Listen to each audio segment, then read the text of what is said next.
আজকে আমরা যেটা পড়বো সেটা হচ্ছে actually meiosis cell division. Meiosis cell division বা মিওসিস কোষ বিভাজন যেটা বলা হয়, মিওসিস সেল ডিভিশনে অ্যাকচুয়ালি যেটা হয় সেটা হচ্ছে কোনো একটা সেল ডিভাইড করে চারটে সেল তৈরি করে, এবং মিওসিস সেল ডিভিশনের থ্রু দিয়ে সবথেকে ইম্পর্টেন্ট যেটা সেটা হচ্ছে গ্যামেট তৈরি হয়, এবং গ্যামেটগুলো হ্যাপ্লয়েড ক্রোমোসোম হওয়ার জন্য বংশ পরম্পরায় জীবের অ্যাকচুয়ালি ক্রোমোসোম নাম্বার যেটা সেটা সবসময় ফিক্স থাকে।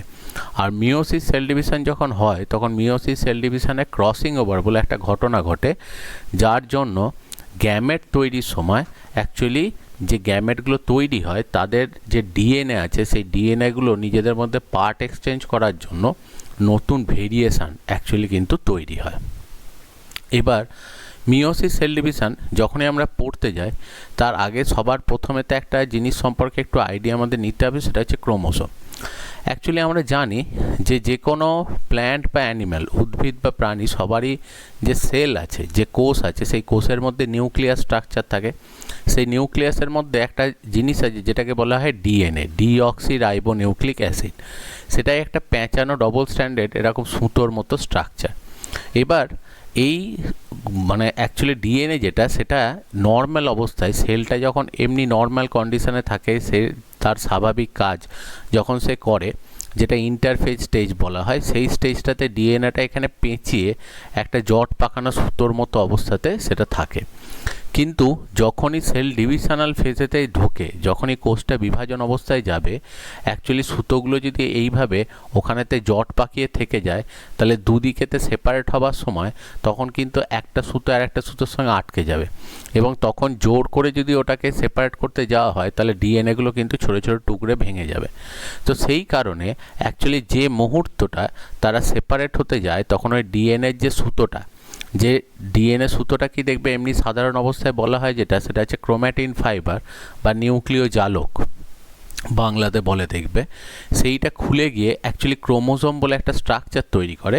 এই ক্রোমোসোম স্ট্রাকচারটা তৈরি করার পর এরা কিন্তু একে অপরের থেকে সেপারেট হয়ে যায়। তার মানে অ্যাকচুয়ালি সেল ডিভিশনের সময় শুধু ডিভিশনাল ফেজেতে সেলটা যখন ঢুকছে তখন ডিএনএ সুতোটাই গুটিয়ে গিয়ে ক্রোমোসোমের মতো একটা স্ট্রাকচার সেটা ফর্ম করছে।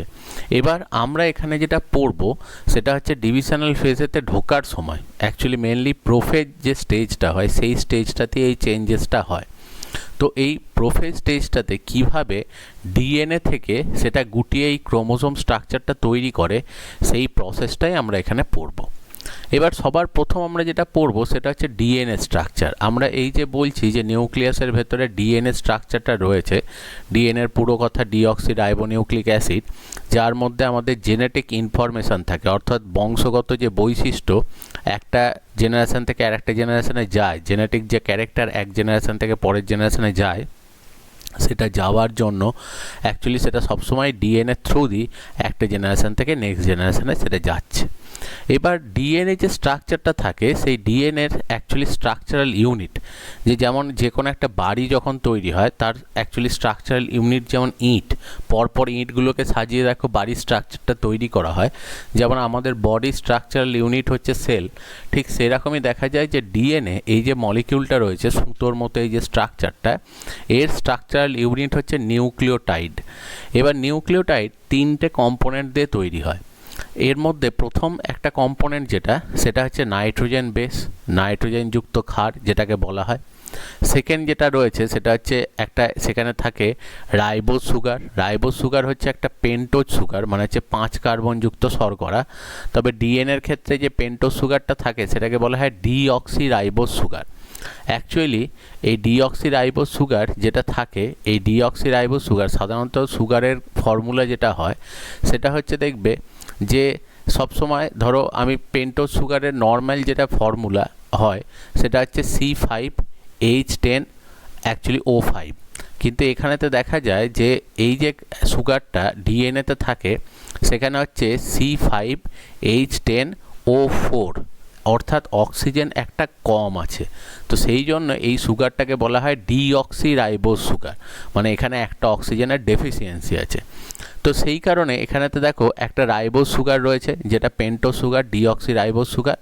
এর একদিকেতে একটা নিউক্লিওটাইড এর সাথে অ্যাটাচড হয়ে রয়েছে, নিউক্লিওটাইড বলছি, একটা নাইট্রোজেন বেস এর সাথে অ্যাটাচড হয়ে রয়েছে। এবার নাইট্রোজেন বেস সেটা কিন্তু ভ্যারি করতে পারে, সেটা অ্যাকচুয়ালি নাইট্রোজেন বেস 4 রকমের থাকতে পারে। একটা হচ্ছে অ্যাডেনিন, সেকেন্ড হচ্ছে গুয়ানাইন, থার্ড হচ্ছে সাইটোসিন, আর ফোর্থ হচ্ছে থাইমিন। এই 4টের মধ্যে এটা চেঞ্জ হতে পারে, কিন্তু সুগার যেটা সেটা সবসময় ডিঅক্সি রাইবোজ সুগারই থাকে। আর উল্টো হাতটাতে যেটা অ্যাটাচ থাকে সবসময় সেটা হচ্ছে একটা ফসফেট গ্রুপ, সেখানে অ্যাকচুয়ালি অ্যাটাচ থাকে। তাহলে যে কোনো নিউক্লিওটাইড, অর্থাৎ এর যে স্ট্রাকচার, ডিএনএ যে স্ট্রাকচার তৈরি হচ্ছে তার যে ইউনিট যেগুলো নিউক্লিওটাইড, তার 3টে জিনিস দিয়ে সেটা তৈরি হয়। একটা হচ্ছে ডিঅক্সি রাইবোজ সুগার, একটা হচ্ছে নাইট্রোজেন বেস, আর থার্ড যেটা রয়েছে সেটা হচ্ছে ফসফেট গ্রুপ। এই 3টাকে নিয়েই তৈরি হয় নিউক্লিওটাইড। এই নিউক্লিওটাইডগুলি পরপর যোগ হয়ে এই ডিএনএ স্ট্রাকচার যেটা সেটা তৈরি করে। এবার এখানকার এই যে ডিএনএ স্ট্রাকচার রয়েছে, এর দুটো সাইডের যে স্ট্যান্ড যে দুটো রয়েছে, মানে ধরো এই যে মোয়ের মতো বা ল্যাডার লাইক স্ট্রাকচার, তো এর দুটো সাইডের যে স্ট্যান্ড রয়েছে, এই স্ট্যান্ডটা অ্যাকচুয়ালি তৈরি হয় সুগার ফসফেট দিয়ে, মানে অল্টারনেটিভলি সুগার আর ফসফেট পরপর অ্যাটাচ থাকে। আর এই যে মাঝের যে ধাপের মতো যে অংশগুলো দেখা যাচ্ছে, এইগুলো অ্যাকচুয়ালি তৈরি হয় নাইট্রোজেন বেস দিয়ে। এই নাইট্রোজেন বেস দিয়ে এই মাঝের ধাপগুলো তৈরি হয়। আর এই সাইডের দু সাইডের স্ট্যান্ডটা যেটা হয় সেটা অল্টারনেটিভলি সুগার আর ফসফেট পরস্পরের সাথে অ্যাটাচ থাকে। তো এইভাবেই ডিএনএ স্ট্রাকচারটা তৈরি হয়। এবার ডিএনএ স্ট্রাকচারেতে দেখো অ্যাকচুয়ালি এইটা হচ্ছে একটা নিউক্লিওটাইড। একটু ভালো করে খেয়াল করো যে এখানেতে দেখো ডিঅক্সি রাইবোজ সুগার, এখানেতে একটা দেখো নাইট্রোজেন বেস অ্যাটাচ রয়েছে, আর উল্টো দিকে দেখো ওপরের দিকে একটা ফসফেট এখানেতে অ্যাটাচ রয়েছে। তাহলে এইটা হচ্ছে একটা নিউক্লিওটাইড। দেখো পর অনেক কটা নিউক্লিওটাইড এখানে যোগ হয়েছে, এবং এখানকার মধ্যে সুগার ফসফেটের মধ্যে কিন্তু নতুনত্ব কিছু নেই। কিন্তু দেখো নাইট্রোজেন বেস যেটা রয়েছে, এই নাইট্রোজেন বেসগুলো কিন্তু এক এক জোনাকার ক্ষেত্রে এক এক রকমের হয়ে থাকে। যেমন দেখো কখনো এটা অ্যাডেনিন থাকতে পারে, কখনো সাইটোসিন থাকতে পারে, কখনো থাইমিন থাকতে পারে, কখনো গুয়ানাইন থাকতে পারে, এরকম।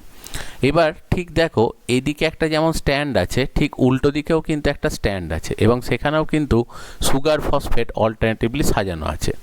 এবং এখানকার থেকেও দেখো নাইট্রোজেন বেসগুলো বাইরের দিকে বেরিয়ে এসছে। এবার মাঝের যে সংযোগ যেটা রয়েছে, যে মাঝের প্রত্যেকটা যে ধাপ রয়েছে, সেই ধাপগুলো দেখো নাইট্রোজেন বেসগুলোই একে অপরের সাথে আটকে থাকছে। এবং সবসময় দেখা যায় অ্যাডেনিনের সাথে থাইমিন যোগ হয় আর গুয়ানাইনের সাথে সাইটোসিন যোগ হয়, মানে সবসময় এটি বন্ড তৈরি করে আর সবসময় জিসি বন্ড তৈরি করে। এটির মাঝে সবসময় দুটো ডবল হাইড্রোজেন বন্ড থাকে, আর জিসির মাঝেতে অ্যাকচুয়ালি 3টে ট্রিপল হাইড্রোজেন বন্ড থাকে। তাহলে অ্যাকচুয়ালি দেখো যে এখানের যে স্ট্রাকচার যেটা রয়েছে, সেখানেতে দেখো নাইট্রোজেন বেসগুলো পরস্পরের সাথে অ্যাটাচড হয়ে অ্যাকচুয়ালি সিঁড়ির ধাপের মতো স্ট্রাকচারগুলোকে তৈরি করেছে। আর এইটা যে অংশটাতে যুক্ত, এইগুলো হচ্ছে ধরো এক একটা ডিঅক্সি রাইবোজ সুগার, আর এইগুলো হচ্ছে ফসফেট। এই মাঝের কালো দাগগুলো ধরে নাও ফসফেট, যেটা পরপর দুটো ডিঅক্সি রাইবোজ সুগারকে অ্যাটাচ করে রেখেছে। এবং এখানে এই দুটো স্ট্যান্ড যে দুটো রয়েছে, দেখো এই দুটো স্ট্যান্ড অ্যাকচুয়ালি কী করেছে, দেখো এরা পরস্পরের মানে এটা এইভাবে দেখো এটা অ্যারেঞ্জ রয়েছে, এবং এটা ডবল স্ট্যান্ডার্ড একটা স্ট্রাকচার তৈরি করেছে। এবং এই স্ট্রাকচারটারই নাম হচ্ছে সেটা হচ্ছে ডিএনএ, বা যেটাকে বলা হয় ডিঅক্সি রাইবোনিউক্লিক অ্যাসিড। এবার এই ডিএনএটা যখন ক্রোমোজোম তৈরি করতে যায়, তখন পরপর কতগুলো ধাপের মাধ্যমে এটা ক্রমাগত পেঁচিয়ে এই জটিল স্ট্রাকচারটা তৈরি করে।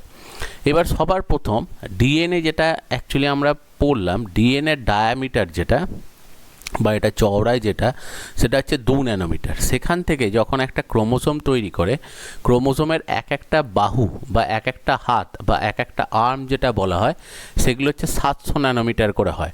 তাহলে টোটাল অ্যাকচুয়ালি ক্রোমোজোম যেটা, সেটা হচ্ছে 1400 ন্যানোমিটার। ঠিক আছে, তাহলে 1400 ন্যানোমিটার। তাহলে অ্যাকচুয়ালি দেখো 2 ন্যানোমিটার ডিএনএটা কীভাবে গুটিয়ে গিয়ে এই ক্রোম্যাটিড যেটা সেটা তৈরি করছে, ক্রোমোজোমের এক একটা বাহু বা এক একটা আর্ম তৈরি করছে, সেইটা সম্পর্কে এখানেতে আমরা পড়ব। দেখো ডিএনএ যে স্ট্রাকচারটা থাকে, ডিএনএ হচ্ছে 2 ন্যানোমিটার। এটা সবার প্রথম অ্যাকচুয়ালি হিস্টোন বলে একটা মলিকিউলের সাথে এটা গিয়ে পেঁচায়। অ্যাকচুয়ালি হিস্টোন যেগুলো থাকে, এই হিস্টোন মলিকিউলগুলোর 8টা করে ইউনিট একসাথে অ্যাটাচড হয়, এবং একসাথে অ্যাটাচড হয়ে তৈরি করে যেটা, সেটা হচ্ছে হিস্টোন অক্টামার। এইটাকে অ্যাকচুয়ালি বলা হয় হিস্টোন অক্টামার।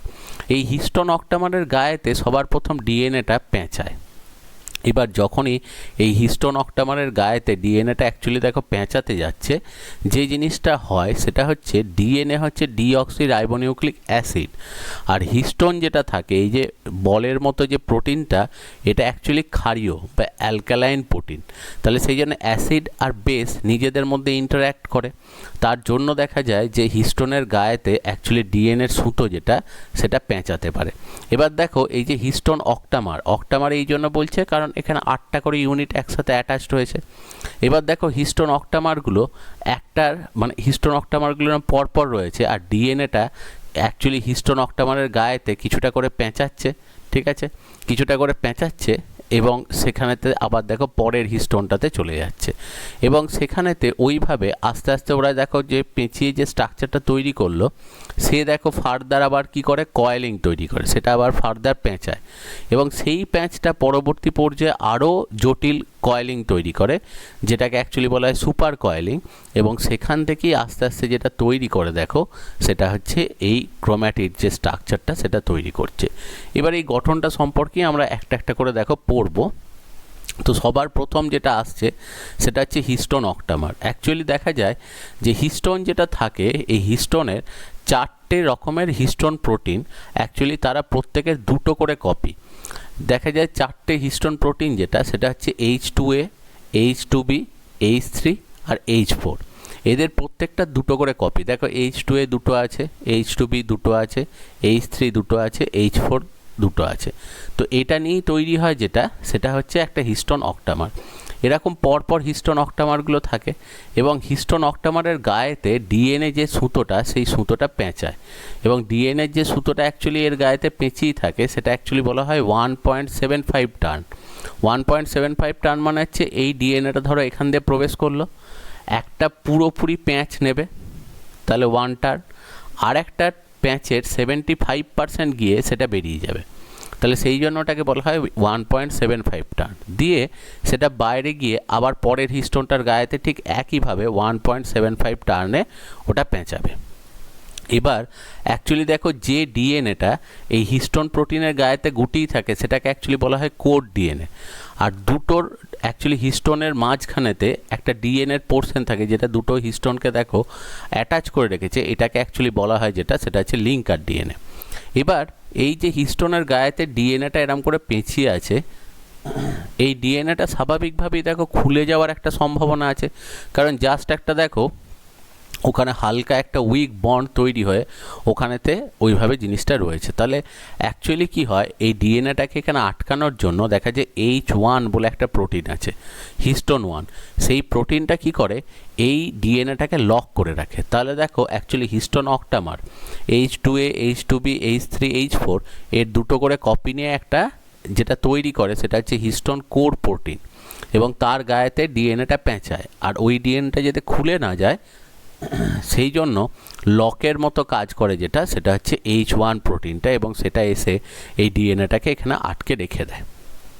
এবং এখানেতে দেখো মোটামুটি 146 বেস পেয়ার ডিএনএ অ্যাকচুয়ালি এই হিস্টোন অক্টামার যেটা রয়েছে তাকে পেঁচায়, এবং এই স্ট্রাকচারটাকেই অ্যাকচুয়ালি বলে যেটা সেটা হচ্ছে নিউক্লিওসোম। এই স্ট্রাকচারটাকেই বলা হয় নিউক্লিওসোম। এবার নিউক্লিওসোম স্ট্রাকচারটা যেই তৈরি হয় সঙ্গে সঙ্গে দেখা যায় যে ডিএনএ যেটা ছিল 2 ন্যানোমিটার, এই নিউক্লিওসোম স্ট্রাকচারটা তৈরির জন্য ওটার থিকনেসটা বেড়ে হয় যেটা সেটা হচ্ছে 10 ন্যানোমিটার, 10 ন্যানোমিটার হয়। এবং এখানেতে দেখো ওই যে হিস্টোনের যে টাইপগুলো বললাম, H1 যেটা অ্যাকচুয়ালি লক করে, এবং H2B, H2A, H2B, H3, H4 এইগুলোর 2টো করে কপি নিয়ে অ্যাকচুয়ালি তৈরি হয় যেটা সেটা হচ্ছে হিস্টোন অক্টামার। এবং এখানেতে দেখো যে কোনো প্রোটিন তৈরির জন্য যেটা কাজে লাগে সেটা হচ্ছে অ্যামিনো অ্যাসিড যোগ হয়ে দেখবে এই প্রোটিনগুলো অ্যাকচুয়ালি তৈরি করে। এবার অ্যামিনো অ্যাসিডের মধ্যে 2টো অ্যালকালাইন অ্যামিনো অ্যাসিড আছে, যেটা হচ্ছে লাইসিন আর একটা হচ্ছে আর্জিনিন। দেখা যায় H1 থেকে H4 অবধি যত যায় তত দেখা যায় যে লাইসিনের পার্সেন্টেজ কমতে থাকে আর আর্জিনিনের পার্সেন্টেজ বাড়ে। এই দুটোই কিন্তু অ্যালকালাইন অ্যামিনো অ্যাসিড, এবং এই অ্যালকালাইন অ্যামিনো অ্যাসিড দিয়ে এই প্রোটিনগুলো তৈরি হওয়ার জন্য এদের নেচার যেটা হয় সেটা হচ্ছে অ্যালকালাইন বা যেটাকে ক্ষারীয় বলা হয়। তাহলে অ্যাকচুয়ালি দেখো যে হিস্টোন যে অক্টামার সেটার নেচার হচ্ছে অ্যাকচুয়ালি অ্যালকালাইন, সেটার নেচার হচ্ছে বা প্রকৃতি হচ্ছে ক্ষারীয়, এবং তার সাথে সাথে আরেকটা জিনিস যেটা বলা হচ্ছে দেখো যে এরা অ্যাকচুয়ালি মানে লাইসিন আর আর্জিনিন এই দুটো অ্যামিনো অ্যাসিডের মাধ্যমেই এরা কিন্তু মেনলি স্ট্রাকচারটা তৈরি করছে। এবার যখনই দেখো এই যে নিউক্লিওসোম স্ট্রাকচারটা তৈরি হলো, এই নিউক্লিওসোমের এখানেতে দেখো এইটা হচ্ছে হিস্টোন অক্টামার এবং এইগুলো হচ্ছে H1 প্রোটিন, এই যে সাইডে যেগুলো রয়েছে এইগুলো হচ্ছে H1 প্রোটিন। এই H1 প্রোটিনগুলো দেখা যায় একে অপরের সাথে 60 ডিগ্রি অ্যাঙ্গেল করে 60 ডিগ্রি অ্যাঙ্গেল করে করে বাইন্ড হয় এবং পরপর এরা যুক্ত হয়ে দেখা যায় যে একটা স্প্রিংয়ের মতো একটা স্পাইরাল স্ট্রাকচার এরা তৈরি করে, এবং স্প্রিংয়ের মতো যখন স্ট্রাকচারটা তৈরি করে সেটাই হচ্ছে অ্যাকচুয়ালি 30 ন্যানোমিটার ফাইবার বা যেটাকে বলা হয় সলিনয়েড স্ট্রাকচার। একটু জিনিসটা বোঝার জন্য একটু 3 ডাইমেনশনাল স্ট্রাকচার দেখলে খুব ভালো হয়।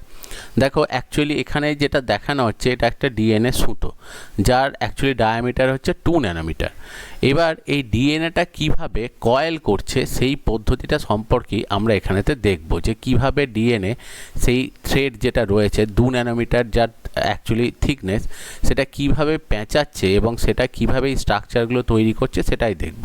দেখো এটা ডিএনএ, এগুলো হচ্ছে হিস্টোন অক্টামার আর এইটা হচ্ছে H1 প্রোটিন। সবার প্রথম যেটা হয় ডিএনএটা দেখো হিস্টোন অক্টামারগুলোর গায়েতে সবার ফার্স্টেতে পেঁচাচ্ছে, পেঁচালো। এবার পেঁচানোর পর দেখা যায় এটাকে লক করার জন্য H1 প্রোটিনগুলো পরস্পরের সাথে অ্যাটাচড হলো, ঠিক আছে। এই স্ট্রাকচারটারই হচ্ছে নিউক্লিওসোম, এটারই অ্যাকচুয়ালি থিকনেস যেটা সেটা হচ্ছে 10 ন্যানোমিটার। এবার দেখা যায় H1 প্রোটিনগুলো পরস্পরের সাথে 60 ডিগ্রি অ্যাঙ্গেল 60 ডিগ্রি অ্যাঙ্গেল করে একে অপরের সাথে অ্যাটাচড হয় এবং তারা তৈরি করে যেটা সেটা দেখো একটা স্প্রিংয়ের মতো স্ট্রাকচার। এবার যত সময় যাবে ওরা একে অপরের সাথে বাইন্ড করতে করতে দেখো এরকম একটা স্ট্রাকচার তৈরি করে। এই স্ট্রাকচারটাকেই বলা হয় সলিনয়েড স্ট্রাকচার, কারণ এটা একটা ফাঁপা স্প্রিংয়ের মতো স্ট্রাকচার। এরকমভাবেই একটা সলিনয়েড গোটা স্ট্রাকচার তৈরি হয় ওইভাবে ডিএনএটা পেঁচিয়ে, এবং এর যে থিকনেস হয় এই যে সলিনয়েড যেটা রয়েছে এই সলিনয়েড যে স্ট্রাকচারটা রয়েছে তার থিকনেস যেটা সেটা হচ্ছে 30 ন্যানোমিটার, এই যে 30 ন্যানোমিটার থিকনেসের এটা। এবার দেখা যায় স্ক্যাফোল্ড প্রোটিন বলে একটা অ্যাসিডিক প্রোটিন থাকে যার ওপরেতে ওই সলিনয়েডটা এরকম লুপের মতো তৈরি করে, এবং এই লুপ যেটা রয়েছে এই লুপটার অ্যাকচুয়ালি ডায়ামিটার যেটা বা থিকনেস যেটা সেটা দেখতে পাওয়া যায় 300 ন্যানোমিটার, ঠিক আছে। এই লুপ যেটা তৈরি করলো সেটা 300 ন্যানোমিটার এটা তৈরি হলো, এবং এই 300 ন্যানোমিটার যে স্ট্রাকচারটা রয়েছে এ ফার্দার কয়েলিংয়ে যাবে, এবং সেই কয়েলিংটাকে অ্যাকচুয়ালি বলা হয় যেটা সেটা হচ্ছে সুপার কয়েলিং, এবং সেই সুপার কয়েলিংয়ের মাধ্যমে এটা অ্যাকচুয়ালি তৈরি করবে যেটা সেটা হচ্ছে যে পরবর্তী পর্যায়ে অ্যাকচুয়ালি যে মানে আমাদের যে ক্রোম্যাটিড যেটা তৈরি হয়, যে ক্রোমোজোমের এক একটা আর্ম যেগুলো তৈরি হচ্ছে সেই আর্ম যেটা সেটা তৈরি করবে। তাহলে এইভাবেই দেখো যে তৈরি হলো যেটা সেটা হচ্ছে 300 ন্যানোমিটার ফাইবারটা, এবং সেইটাই ফার্দার কয়েলিং করে যেটা তৈরি করলো সেটা হচ্ছে 700 ন্যানোমিটারের থিকনেসের একটা স্ট্রাকচার, এবং এই যে 700 ন্যানোমিটার যেটা তৈরি করলো এইটাই অ্যাকচুয়ালি ক্রোমোজোমের এক একটা আর্ম, মানে যেটাকে আমরা অ্যাকচুয়ালি বলছি ক্রোম্যাটিড।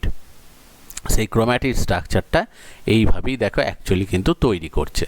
তাহলে যখনই ডিএনএটা পেঁচিয়ে গিয়ে অ্যাকচুয়ালি ওরকম ক্রোমোজোম স্ট্রাকচার তৈরি করতে যাচ্ছে তাহলে সবার প্রথম 2 ন্যানোমিটার অ্যাকচুয়ালি ডিএনএ সেটা কনভার্ট হচ্ছে 10 ন্যানোমিটার নিউক্লিওসোম স্ট্রাকচার, তারপর তৈরি করছে 30 ন্যানোমিটার সলিনয়েড মডেল, তারপর 300 ন্যানোমিটার ওটাকে অ্যাকচুয়ালি বলা হয় স্ক্যাফোল্ড স্ট্রাকচার। এই যে স্ক্যাফোল্ড স্ট্রাকচার এই যে দেখো যে এখানেতে স্ক্যাফোল্ড প্রোটিনের গায়েতে এই থ্রেডটা এই সুতোটা 30 ন্যানোমিটার ফাইবারটা লুপ তৈরি করছে এবং সেটাই 300 ন্যানোমিটার লুপ হচ্ছে, এবং এরপর আবার ওটা পেঁচায়, এবং যখন ওটা পেঁচায় তখন এই স্ট্রাকচারটাকে বলা হয় সুপার কয়েলিং তৈরি হওয়ার জন্য এইগুলোই তৈরি হয় এক একটা ক্রোম্যাটিড, এবং দুটো ক্রোম্যাটিড নিয়ে তৈরি হয় দেখবে একটা ক্রোমোজোম, তার হচ্ছে 1400 ন্যানোমিটার 1400 ন্যানোমিটারের ক্রোমোজোম যেটা সেটা তৈরি করছে। তাহলে এইভাবেই ওরা কিন্তু তৈরি করে।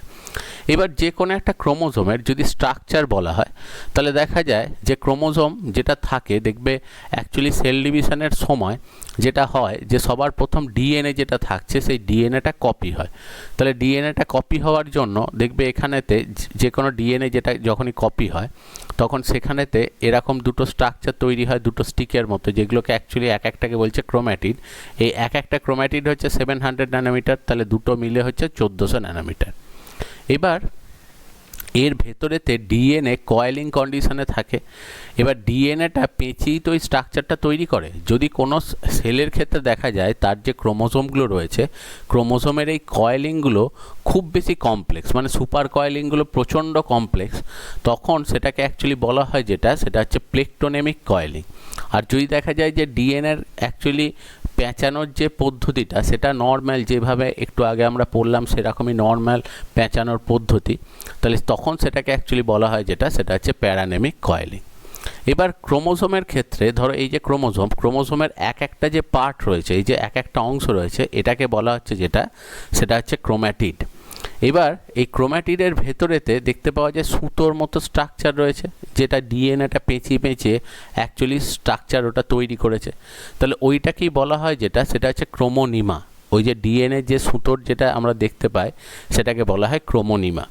আর ক্রোমোনিমার মাঝে মাঝেতে দেখা যায় কিছু ডেন্স অঞ্চল, ছোট ছোট পুঁতির মতো কিছু অঞ্চল দেখতে পাওয়া যায়, ওগুলোকে বলা হয় ক্রোমোমিয়ার। অ্যাকচুয়ালি ওই যে একটু আগে দেখলে নিউক্লিওজোম যে স্ট্রাকচারটা রয়েছে সেখানেতে ওই স্ট্রাকচারগুলোকেই বলা হয় সেটা হচ্ছে ক্রোমোমিয়ার। এবার ক্রোমোজোমটা দেখো ঠিক মাঝখানে একটা জায়গায় খাঁজ রয়েছে, এই খাঁজটাকেই বলা হয় সেটা হচ্ছে প্রাইমারি কনস্ট্রিকশন বা মুখ্য খাঁজ। এই যে অংশটা এটাই প্রাইমারি কনস্ট্রিকশন বা মুখ্য খাঁজ, এই অংশটাকে বলা হয় সেন্ট্রোমিয়ার। এখানেতেই দেখা যায় বেম তন্তু বা স্পিন্ডল ফাইবারগুলো এসে এখানে অ্যাটাচ হয়। তার কারণ হচ্ছে যেখানে সেন্ট্রোমিয়ারটা থাকে তার চারপাশে একটা প্রোটিন এসে যোগ হয়, যে প্রোটিনটার নাম হচ্ছে কাইনেটোকোর প্রোটিন। এবং এই কাইনেটোকোর প্রোটিনের গায়েতেই অ্যাকচুয়ালি বেমতন্তু বা স্পিন্ডল ফাইবার সেগুলো এসে অ্যাটাচ হয় এবং ক্রোম্যাটিড যে দুটো রয়েছে এই ক্রোম্যাটিড দুটোকে পরস্পরের থেকে সেপারেট করে। এই হচ্ছে ব্যাপার। এবার দেখো তাহলে এটা রয়েছে প্রাইমারি কনস্ট্রিকশন ছাড়া আরও কনস্ট্রিকশন অনেক সময় থাকে, সেগুলোকে বলা হয় সেকেন্ডারি কনস্ট্রিকশন। এবার সেকেন্ডারি কনস্ট্রিকশন সব ক্রোমোজোমে থাকে না, দেখতে পাওয়া যায় ক্রোমোজোম নাম্বার 13, 14, 15, 21, 22 এই কটা ক্রোমোজোমেতে অ্যাকচুয়ালি এই সেকেন্ডারি কনস্ট্রিকশন থাকে। এবং যে জায়গাটা সেকেন্ডারি কনস্ট্রিকশন থাকে অ্যাকচুয়ালি দেখা যায় যে যখন এই ক্রোমোজোমগুলো খুলে গিয়ে আবার ডিএনএ তৈরি করে তখন এই কটা ক্রোমোজোমের এই পোর্শনগুলো কিন্তু একসাথেই অ্যাটাচ কন্ডিশনে থাকে। এবং এই সেকেন্ডারি কনস্ট্রিকশনের এই রিজিয়ানটাকে বলা হয় নিউক্লিওলার অর্গানাইজার রিজিয়ান বা শর্টে বলা হয় NOR। এবার NOR বলার পেছনে কারণ হচ্ছে যে যাদের এই সেকেন্ডারি কনস্ট্রিকশনগুলো রয়েছে তাদের সেকেন্ডারি কনস্ট্রিকশনগুলো নিউক্লিয়াসের ভেতরে এক জায়গায় একে অপরের সাথে অ্যাটাচড হয়ে এইখানটা থেকেই মানে এই রিজিয়ানটা থেকেই যেটা করে সেটা হচ্ছে রাইবোজোম তৈরি করে। এবং যেহেতু রাইবোজোম ওখান থেকে তৈরি হয় সেই জন্য নিউক্লিয়াসের মধ্যে যেখানেতে ওই কটা ক্রোমোজোমের ওই পার্টটা একসাথে অ্যাটাচ হয়ে থাকে সেই জায়গাটা খুব কনডেন্স বা ঘন দেখতে লাগে। তো সেই জন্য ওই অংশটাকেই বলা হয় সেটা হচ্ছে নিউক্লিওলাস। অর্থাৎ নিউক্লিয়াসের মধ্যে যে ঘন অঞ্চলটা থাকে তাকে বলা হয় নিউক্লিওলাস, যেখান থেকে রাইবোজোম তৈরি হয়। তো সেই গঠনটা তৈরি করতে সহায়তা করে সেটা হচ্ছে সেকেন্ডারি কনস্ট্রিকশন। সেই জন্যই সেকেন্ডারি কনস্ট্রিকশন যেখানেই থাকে সেটাকে বলা হয় নিউক্লিওলার অর্গানাইজার রিজিয়ান বা শর্টে বলা হয় NOR। এবার দেখো যে এই ক্রোমোসোমের মধ্যে সবথেকে ইম্পর্ট্যান্ট জিনিস হচ্ছে সেটা হচ্ছে এই সেন্ট্রোজোম যে অংশটা রয়েছে সেটা, কারণ এখান থেকেই অ্যাকচুয়ালি স্পিন্ডল ফাইবারগুলো অ্যাটাচড হয়ে দুটোকে সেপারেট করে ক্রোমোসোমে। এবার দেখা যায় সেন্ট্রোজোম যেটা রয়েছে এই সেন্ট্রোজোমটা অ্যাকচুয়ালি এই মানে সেন্ট্রোজোম বলছি, এটা অ্যাকচুয়ালি বলা হয় সেন্ট্রোমিয়ার। মানে সেন্ট্রোজোম থেকে বেমতন্তু বা স্পিন্ডল ফাইবারগুলো এসে এই সেন্ট্রোমিয়ার যে অংশটা থাকে সেই সেন্ট্রোমিয়ারেতেই এসে অ্যাটাচড হয়। এই সেন্ট্রোমিয়ার যে পোর্শন যেটা রয়েছে এই যে মাঝের যে সেন্ট্রোমিয়ার যে পোর্শনটা রয়েছে এই সেন্ট্রোমিয়ার পোর্শনটা অ্যাকচুয়ালি দেখতে পাওয়া যায় যে এক একটা ক্রোমোজোমের ক্ষেত্রে এক এক রকমের থাকে। জেনারেলি দেখতে পাওয়া যায় যে যদি এই সেন্ট্রোমিয়ার এটা যদি ঠিক একদম ক্রোমোজোমের মাঝামাঝি জায়গায় থাকে তখন এই ধরনের ক্রোমোজোমকে বলা হয় মেটাসেন্ট্রিক ক্রোমোজোম। যদি দেখা যায় এটা একটু সাইডের দিকে থাকে তখন সেটাকে বলা হয় সাবমেটাসেন্ট্রিক ক্রোমোসোম। যদি দেখা যায় এটা অনেকটা সাইডের দিকে থাকে তখন সেটাকে বলা হয় অ্যাক্রোসেন্ট্রিক ক্রোমোসোম। আর যদি একদম সাইডেতে থাকে তখন তাকে বলা হয় টেলোসেন্ট্রিক ক্রোমোসোম। তো এরকম বিভিন্ন রকমের ক্রোমোসোম স্ট্রাকচার সেখানে দেখতে পাওয়া যায়। আর এই ক্রোমোসোমের মধ্যেতে দেখা যায় এইগুলোই তো হচ্ছে ক্রোম্যাটিড। এবার ক্রোম্যাটিডের যেটা ছোট বাহু হবে, মানে যে আর্মটা ছোট হবে, যেমন ধরো এই ছবিটার সাপেক্ষে এই আর্মটা ছোট, তাহলে এটাকে বলা হয় পি আর্ম বা শর্ট আর্ম। আর বড় যেটা হয় সেটাকেই বলা হয় সেটা হচ্ছে কিউ আর্ম। তাহলে এই স্ট্রাকচারটাই অ্যাকচুয়ালি ক্রোমোজোম সেটা তৈরি করে। এবার ক্রোমোজোম নাম্বার সবসময় মানে প্রত্যেকটা জীবের ক্ষেত্রে যেটা হয় সেই ক্রোমোজোম নাম্বারটাকে রিপ্রেজেন্ট করা হয় 2n দিয়ে। এবার এখানে 2n বলতে বোঝানো হয় সেটা হচ্ছে নাম্বার অফ সেন্ট্রোমিয়ার, কারণ ক্রোমোজোম নাম্বার সবসময় কাউন্ট করা হয় সেন্ট্রোমিয়ারের সংখ্যার ওপর ভিত্তি করে। তো সেই জন্য দেখা যায় যে প্রত্যেকটা জীবের ক্ষেত্রে ক্রোমোজোম নাম্বার যেটা হয় সেটা সবসময় কিন্তু অ্যাকচুয়ালি 2n, মানে সবসময় 2-এর গুণিতকে হয়। কারণ যে কোনো জীবে দেখা যায় যে ক্রোমোজোম যেগুলো তার দেহেতে থাকে তার 50% ক্রোমোজোম আসে বাবার কাছ থেকে, 50% মায়ের কাছ থেকে। তাহলে যেহেতু মা বাবা দুজনকার কাছ থেকেই সমান সংখ্যায় ক্রোমোজোম পায়, সেই জন্য প্রত্যেকটা ক্রোমোজোমই অ্যাকচুয়ালি দুটো করে থাকে। এবং যে ধরো তার মানে ক্রোমোজোম নাম্বার 1 দুটো আছে, ক্রোমোজোম নাম্বার 2 দুটো আছে, তো সেই জন্য ওই ক্রোমোজোম নাম্বার 1 দুটোকে একসাথে বলে হোমোলোগাস ক্রোমোজোম বা সমসমস্ত ক্রোমোজোম। ক্রোমোজোম নাম্বার 2 দুটোকে একসাথে বলে হোমোলোগাস ক্রোমোজোম বা সমসমস্ত ক্রোমোজোম। এবার বিভিন্ন অ্যানিমেলের ক্ষেত্রে ক্রোমোজোম নাম্বারটা হেরফের করতে পারে, কিন্তু প্রত্যেক ক্ষেত্রেই ক্রোমোজোম নাম্বার কিন্তু সবসময় 2nই থাকে। যেমন দেখো ফ্লেমিঙ্গো বার্ডের ক্ষেত্রে অ্যাকচুয়ালি ক্রোমোজোম নাম্বার সেটা হচ্ছে 2n সমান হচ্ছে 80। পান্ডার ক্ষেত্রে দেখো 2n সমান হচ্ছে 38। ভেড়ার ক্ষেত্রে যেটা দেখতে পাওয়া যায় 2n সমান হচ্ছে 60টা। হরিণের ক্ষেত্রে হচ্ছে 2n সমান হচ্ছে 46। এক জনাকার ক্ষেত্রে এক রকম। হিউম্যানের ক্ষেত্রেও কিন্তু 2n সমান 46। কিন্তু দেখা যায় যে ক্রোমোজোমের লেন্থগুলো অ্যাকচুয়ালি ভ্যারি করে। যে এখানে আমরা বলছি 23 টাইপস অফ ক্রোমোজোম থাকে, প্রত্যেকটা 2 কপি করে, কিন্তু অ্যাকচুয়ালি হরিণের যে 23টা যে ক্রোমোজোম আছে তাদের যেরকম অ্যারেঞ্জমেন্ট বা তাদের যেরকম লেন্থ, আমাদের ক্রোমোজোমগুলোর লেন্থ কিন্তু বা অ্যারেঞ্জমেন্ট কিন্তু আলাদা। আবার দেখো সিংহের ক্ষেত্রে 2n সমান হচ্ছে 38, আবার বিড়ালের ক্ষেত্রেও 38, আবার দেখো কুকুরের ক্ষেত্রেও 38। কিন্তু 3 জনাকার 38 হলেও তাদের প্রত্যেকের কিন্তু অ্যাকচুয়ালি লেন্থ এবং ক্রোমোজোমের শেপ সেগুলো কিন্তু আলাদা আলাদা। হাঁসের ক্ষেত্রে দেখা যায় 2n সমান হচ্ছে 78, মানে প্রত্যেকের ক্ষেত্রে আলাদা। অ্যাকচুয়ালি বাটারফ্লাই ইনসেক্টের মধ্যেতে খুব ভ্যারি করে। বাটারফ্লাইয়ের ক্ষেত্রে বিভিন্ন স্পিসিসেতে দেখতে পাওয়া যায় 20 থেকে 268 অবধি ভ্যারি করতে পারে ক্রোমোজোম নাম্বার, প্রচুর চেঞ্জ আছে। আর একটা জিনিস যেটা হয়, এটা একটা এক্সেপশনাল ঘটনা, যে অ্যাকচুয়ালি মানে এখানেতে দেখা যায় যে বীজ যেগুলো হয়, যে মৌমাছিদের ফিমেলদের ক্রোমোজোম নাম্বার সবসময় 2n হয়, কিন্তু মেল যারা হয় মেলেদের ক্রোমোজোম নাম্বার হ্যাপ্লয়েড হয়, এবং এদের ক্রোমোজোম নাম্বার যেটা হয় সেটা হচ্ছে n বলে। মানে অ্যাকচুয়ালি ফিমেলদের ক্ষেত্রে 2n, কিন্তু মেলেদের ক্ষেত্রে n। ক্রোমোজোম যেটা থাকে সেটা একটা করেই থাকে। এবং অ্যাকচুয়ালি মানে মৌমাছির ক্ষেত্রে যেটা হয় সেটা হচ্ছে এদের সবসময় মানে আনফার্টিলাইজড ওভা বা আনফার্টিলাইজড এগ থেকে ডাইরেক্টলি অ্যাকচুয়ালি অর্গানিজম তৈরি হয়। এবং এই ঘটনাটা একটা এক্সেপশনাল ঘটনা, যে ঘটনাটাকে অ্যাকচুয়ালি বলা হয় পার্থেনোজেনেসিস এই ঘটনাটা। তো এই রকম দেখো এই কনসেপ্টটাই হচ্ছে ক্রোমোজোমের কনসেপ্ট এবং ক্রোমোজোম নাম্বারের কনসেপ্ট, যে কিভাবে ডিএনএ থেকে ক্রোমোজোম স্ট্রাকচার তৈরি হচ্ছে এবং ক্রোমোজোমের মধ্যে কোন কোন কম্পোনেন্টগুলো রয়েছে তার সম্পর্কে একটা ঘটনা। এবার চলে আসছে আমরা মিওসিস সেল ডিভিশন। যে meiosis cell division reductional division, এবং একটা সেল থেকে 4টে সেল তৈরি হয়। এবার মিওসিস দেখো অ্যাকচুয়ালি মিওন কথাটার অর্থ হচ্ছে টু রিডিউস, অর্থাৎ সেখানে সংখ্যা কমে যাওয়া, এবং ওসিস কথাটার অর্থ হচ্ছে স্টেট। যেহেতু এখানে দেখো মিওসিস সেল ডিভিশন এই জন্য বলছে কারণ এই ধরনের সেল ডিভিশনে ক্রোমোজোম নাম্বার কমে যাচ্ছে, তো সেই জন্যই এটাকে বলা হয় রিডাকশনাল ডিভিশন। এবং এখানে যেটা হয় দেখো এখানেতে মিওসিস সেল ডিভিশনে একটা সেল থেকে 4টে সেল তৈরি হয়। মাইটোসিসে কি হয়, যেরকম সেল থেকে স্টার্ট হচ্ছে, খেয়াল করো এখানেতে ঠিক যেরকম সেল থেকে স্টার্ট হচ্ছে, যখন মাইটোসিস সেল ডিভিশন হয় তখন কিন্তু দেখো একদম সেম টাইপের সেল তৈরি করে, তাই না? তাহলে সেই জন্য দেখবে মাইটোসিসকে অ্যাকচুয়ালি বলে সেটা হচ্ছে ইকুয়াল ডিভিশন।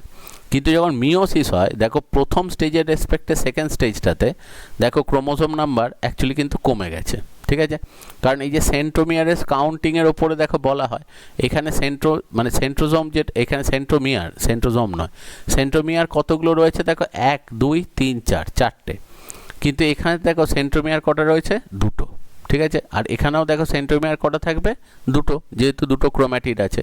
তাহলে অ্যাকচুয়ালি যেটা হয় যে মিওসিস সেল ডিভিশনে ক্রোমোজোম নাম্বার কমে যায়।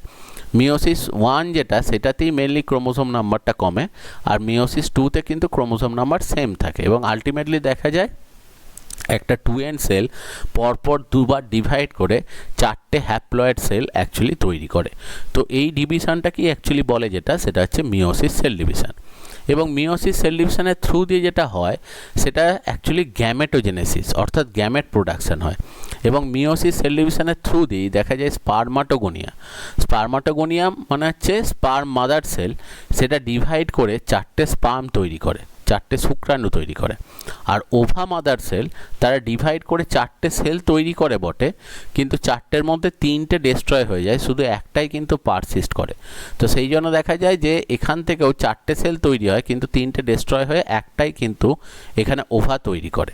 তাহলে এই ঘটনাটাই অ্যাকচুয়ালি গ্যামেটোজেনেসিসে দেখা যায়। তাহলে গ্যামেটোজেনেসিসের যে প্রসেসটা, সেখানে একটা সেল ডিভাইড করে 4টে করে সেল তৈরি করে, এবং সেই 4টেই অ্যাকচুয়ালি গ্যামেট তৈরি করছে। এবার দেখো এই দুটো গ্যামেট, মেল আর ফিমেল গ্যামেট যখন ফিউজ হয় তখনই তৈরি হয় একমাত্র একটাই সেল, যেটাকে বলছে জাইগোট, এবং সেইটাই ফার্দার ডিভাইড করে মাল্টিসেলুলার একটা অর্গানিজম, বহুকোষী একটা জীব তৈরি করছে। এবং সেই কারণেই দেখবে বলা হয় যে আমাদের জীবন স্টার্ট হয় কিন্তু একটাই সেল থেকে, এর পরবর্তী ক্ষেত্রে যত সেল ডিভিশন হবে এবং আমরা যত গ্রো করব এখানে সবই কিন্তু মাইটোসিস সেল ডিভিশনই এখানে কিন্তু হয়, মিওসিস কিন্তু হয় না, জাস্ট গ্যামেট তৈরির সময় মিওসিস হয়। এবার মিওসিস সেল ডিভিশন যখন হতে যায় তখন কিন্তু একদম একই রকম, যেরকম মাইটোসিসের ক্ষেত্রে আমরা পড়েছি সেই রকমই হয়, কিন্তু দুবার ডিভিশন হয়। তো সেই জন্য প্রথমটাকে বলা হয় মিওসিস 1, পরেরটাকে বলে মিওসিস 2। তো সেই জন্য মিওসিস 1-এর প্রথম হয় ক্যারিওকাইনেসিস 1 এবং তারপর হয় সাইটোকাইনেসিস 1। তো ক্যারিওকাইনেসিস 1-এর যেরকম নিয়ম, প্রোফেজ 1, মেটাফেজ 1, অ্যানাফেজ 1, টেলোফেজ 1, 4টে স্টেজ হবে। তারপরে সাইটোকাইনেসিস 1, সেলের সাইটোপ্লাজম ডিভিশন হবে। তারপর দেখো আবার হচ্ছে ক্যারিওকাইনেসিস 2, সেখানে প্রোফেজ 2, মেটাফেজ 2, অ্যানাফেজ 2, টেলোফেজ 2, তারপর সাইটোকাইনেসিস 2। তাহলে এইভাবে অ্যাকচুয়ালি সেলটা কিন্তু ডিভাইড করে। এবার ক্যারিওকাইনেসিস 1 এবং সেই ক্যারিওকাইনেসিস 1-এর মধ্যে প্রোফেজ 1, এটাই মোস্ট ইম্পর্টেন্ট, কারণ এখানেতেই এই প্রোফেজ 1-এতেই অ্যাকচুয়ালি ক্রসিং ওভার বলে ঘটনাটা ঘটে, যেখানে ডিএনএর পার্ট এক্সচেঞ্জ হয়। এবার এই পার্ট এক্সচেঞ্জের থ্রু দিয়ে যেটা হয় সেটা হচ্ছে নতুন ভেরিয়েশন আসে। একটুখানি ঘটনাটা দেখো, যে একটা সেল যখনই ডিভাইড করে, দেখো সেলগুলোর যে ক্রোমোজোম, সেই ক্রোমোজোমগুলো পাশাপাশি সাজানো হচ্ছে, দিয়ে নিজেদের মধ্যে পার্ট এক্সচেঞ্জ করলো। দিয়ে দেখো ফার্স্টে যেটা হচ্ছে, আরেকবার খেয়াল করো যে ফার্স্টে যেটা হলো সেটা একটা থেকে দুটো সেল তৈরি করছে, দেখো এই যে এরকমভাবে ডিভাইড করলো, একটা থেকে দুটো সেল, তারপর আবার দেখো দুটো থেকে যেটা তৈরি করলো 4টে সেল। তাহলে এই প্রসেসের থ্রু দিয়ে অ্যাকচুয়ালি যেটা হয় সেটা হচ্ছে এদের মধ্যে ক্রসিং ওভার যে ঘটনাটা আমরা বলছি, সেই ক্রসিং ওভার ঘটনাটা ঘটছে, এবং আলটিমেটলি এখানেতে সেলটা ডিভাইড করে একটা থেকে সেখানে 4টে সেল তৈরি করছে। এবার এই 4টে সেল যখন তৈরি করতে যায় তখন সবার প্রথম দেখো যে স্টেজটা আসছে সেটা হচ্ছে প্রোফেজ 1। এবং প্রোফেজ 1 এই জন্য বললাম খুব বেশি ইম্পর্টেন্ট, বা খুব ভালো করে আমাদের প্রোফেজ 1 এই স্টেজটা পড়তে হবে, কারণ এই প্রোফেজ 1-এতেই অ্যাকচুয়ালি যেটা হয় সেটা হচ্ছে ক্যারিওকাইনেসিস প্রসেসটা হয়, অর্থাৎ নিউক্লিয়ার ডিভিশন, যেটা এই মানে এখানেতে ক্যারিওকাইনেসিস 1-এর প্রোফেজ 1-এতে যেটা সেটা হচ্ছে ক্রসিং ওভার যে ঘটনাটা বলা হয়, সেই ক্রসিং ওভার ঘটনাটা এখানেতে ঘটছে। এবার এই ক্রসিং ওভারটাকে এক্সপ্লেন করার জন্য প্রোফেজ 1টাকে টোটাল 5টা স্টেজেতে ভাগ করা হয়। একটা হচ্ছে লেপ্টোটিন, তারপর জাইগোটিন, তারপর প্যাকিটিন, তারপর ডিপ্লোটিন, তারপর ডায়াকাইনেসিস। এবার এই 5টা স্টেজের মধ্যে অ্যাকচুয়ালি ক্রসিং ওভার হয় যেটা, সেটা হচ্ছে এই প্যাকিটিন স্টেজটাতে, এই স্টেজটাতেই ক্রসিং ওভারটা হয়। আর তার আগের দুটো স্টেজেতে, ক্রসিং ওভারের আগেতে অ্যাকচুয়ালি ক্রোমোজোমগুলো প্রিপেয়ার হয়, আর ক্রসিং ওভারের পরে ক্রোমোজোমগুলো সেপারেট হওয়ার জন্য যে স্টেজ দুটো লাগে সেটা হচ্ছে ডিপ্লোটিন আর ডায়াকাইনেসিস। তাহলে এক্স্যাক্টলি যদি বলা হয় যে ক্রসিং ওভার কোন স্টেজেতে হয়, সেটা হচ্ছে মিওসিস 1-এর ক্যারিওকাইনেসিস 1-এর মধ্যে প্রোফেজ 1-এ যে অ্যাকচুয়ালি প্যাকিটিন যে স্টেজ রয়েছে, সেই অ্যাকচুয়ালি সেই উপদশা বা সেই সাব স্টেজেতে এই ঘটনাটা যেটা সেটা কিন্তু ঘটছে।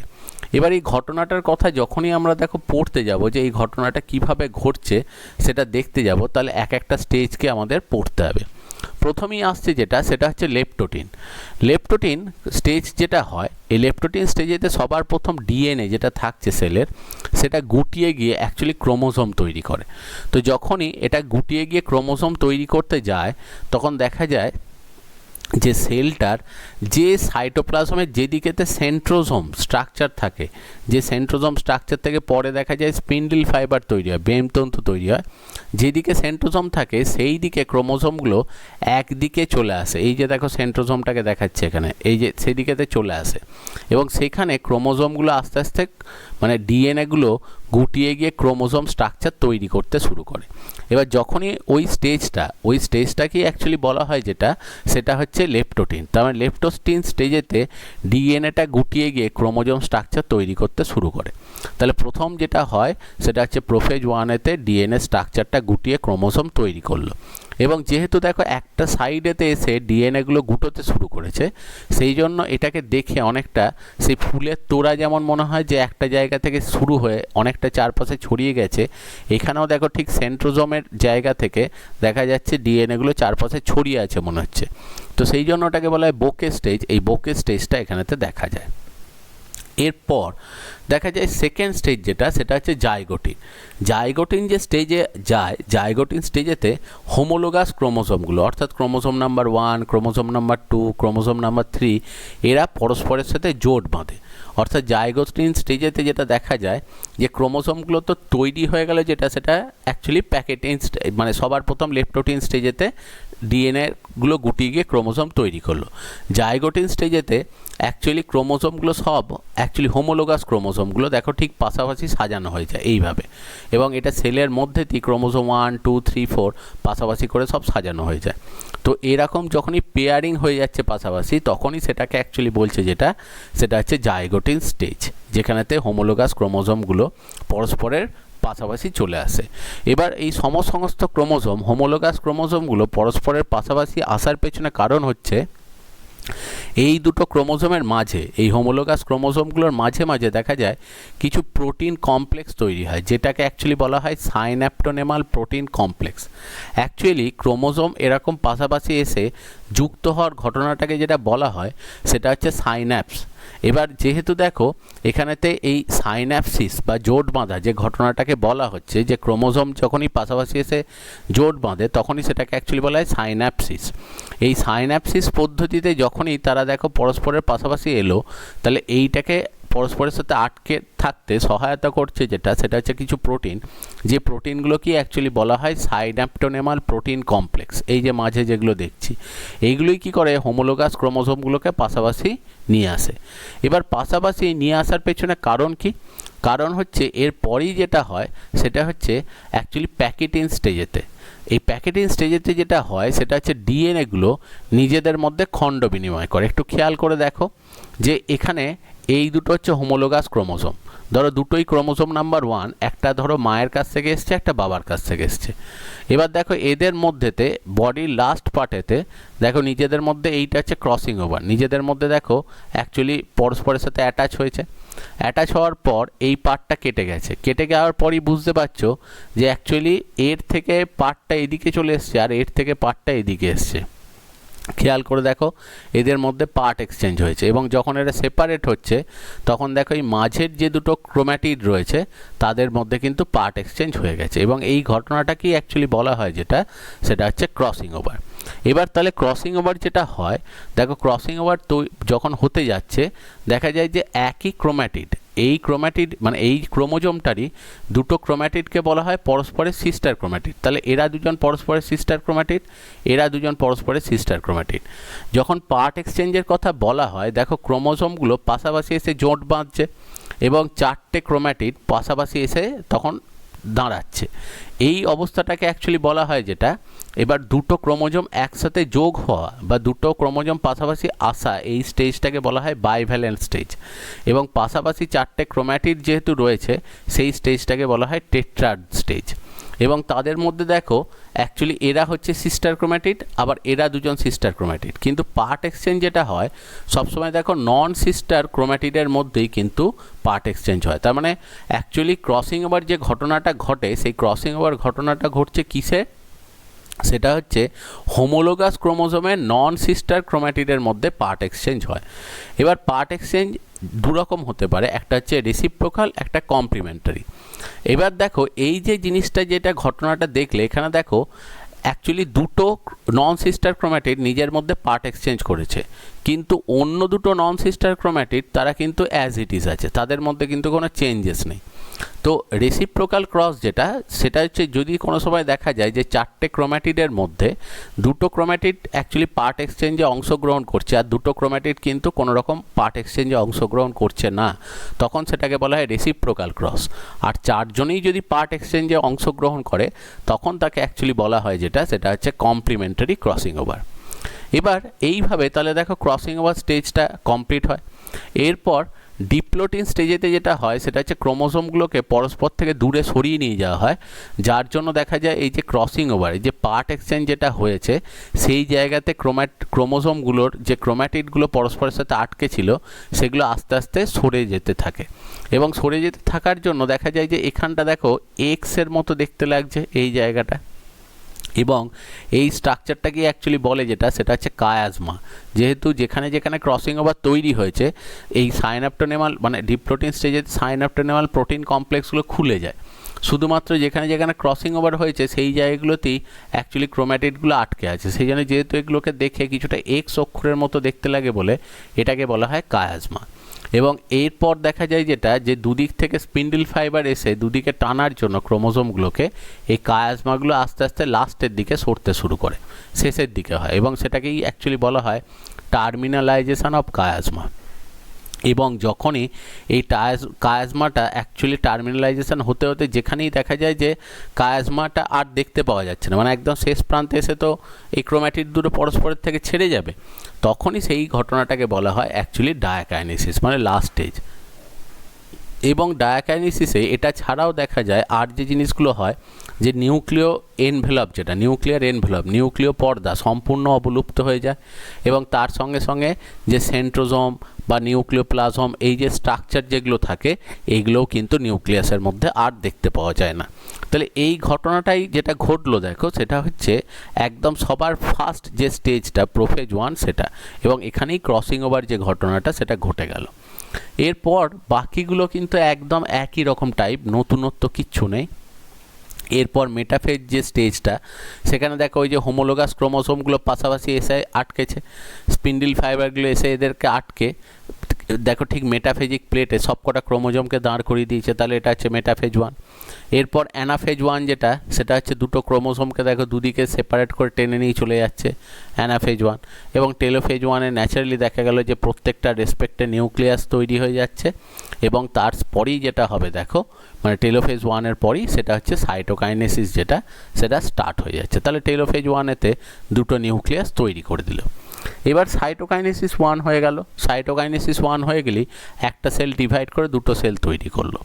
এরপর দেখা যায় সেলটা কিছুক্ষণ রেস্টিং স্টেজেতে থাকে, কিছুক্ষণ চুপচাপ বিশ্রামরত অবস্থায় থাকে, তো সেই স্টেজটাকে অ্যাকচুয়ালি বলা হয় ইন্টারকাইনেসিস।